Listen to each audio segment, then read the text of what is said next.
Faillite des EHPAD. Les seniors pourraient-ils se retrouver dehors? Conçus spécialement pour accueillir des personnes âgées dépendantes, des EHPAD sont en difficulté. Il s'agit particulièrement de ceux qui appartiennent à l'entreprise Medicharm. 9 ans après sa création, le groupe a fait faillite. Il a obtenu un placement en liquidation judiciaire par le tribunal de commerce de Nanterre le 29 février. Face à la situation, les seniors pourraient-ils se retrouver dehors? Réponse. EHPAD en faillite, le sort des seniors. Depuis que le groupe d'EHPAD privé Medicharm est placé en liquidation, les familles des personnes âgées s'inquiètent sur ce qui adviendra. Mais, bonne nouvelle, le tribunal de commerce de Nanterre a validé de nombreuses offres. Finalité, 42 sites sur 43, dont 34 EHPAD, ont été repris. Ce qui est un bon présage pour les seniors. Oui, la situation va s'améliorer puisqu'ils n'auront pas à déménager et ne risquent pas de se retrouver dehors. Idem pour les salariés qui pourront encore conserver leur emploi. Il est important de souligner que Medicharm a été pénalisé par la stratégie d'investissement qu'il a adoptée.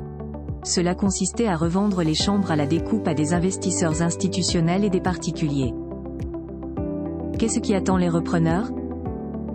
La vente à la découpe des chambres passe par le dispositif fiscal de location meublée non professionnelle, LMNP.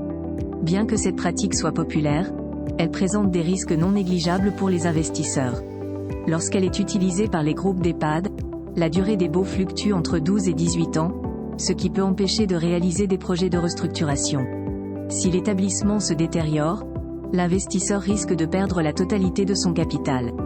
Cette raison explique pourquoi l'Inspection générale des affaires sociales ou IGAS et des finances ou IGF recommande d'interdire cette opération. Aussi, l'IGAS propose que toute cession soit soumise obligatoirement à une demande d'autorisation. En effet, pour l'ouverture d'un EHPAD, les autorisations de l'Agence régionale de santé ou ARS sont indispensables. Sauf qu'actuellement, si un autre investisseur veut reprendre l'activité, l'ancien lui transfère tout simplement cette autorisation. Cette procédure se révèle assez facile, mais elle complique la tâche des autorités.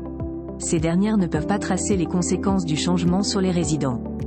Il est important de souligner que pour séjourner dans des EHPAD, il faudra payer des frais pour la dépendance et les soins. Néanmoins, il s'avère souvent difficile de déterminer réellement l'utilisation précise de ces fonds ainsi que de connaître les flux financiers de l'établissement en question. Sachant qu'aujourd'hui, la gestion de cet argent est centralisée au siège des groupes, les deux inspections recommandent de les répartir par établissement. Il faudrait également procéder au remboursement en cas d'excédent. Bien que certains EHPAD commencent à adopter cette pratique, elle reste encore très peu courante.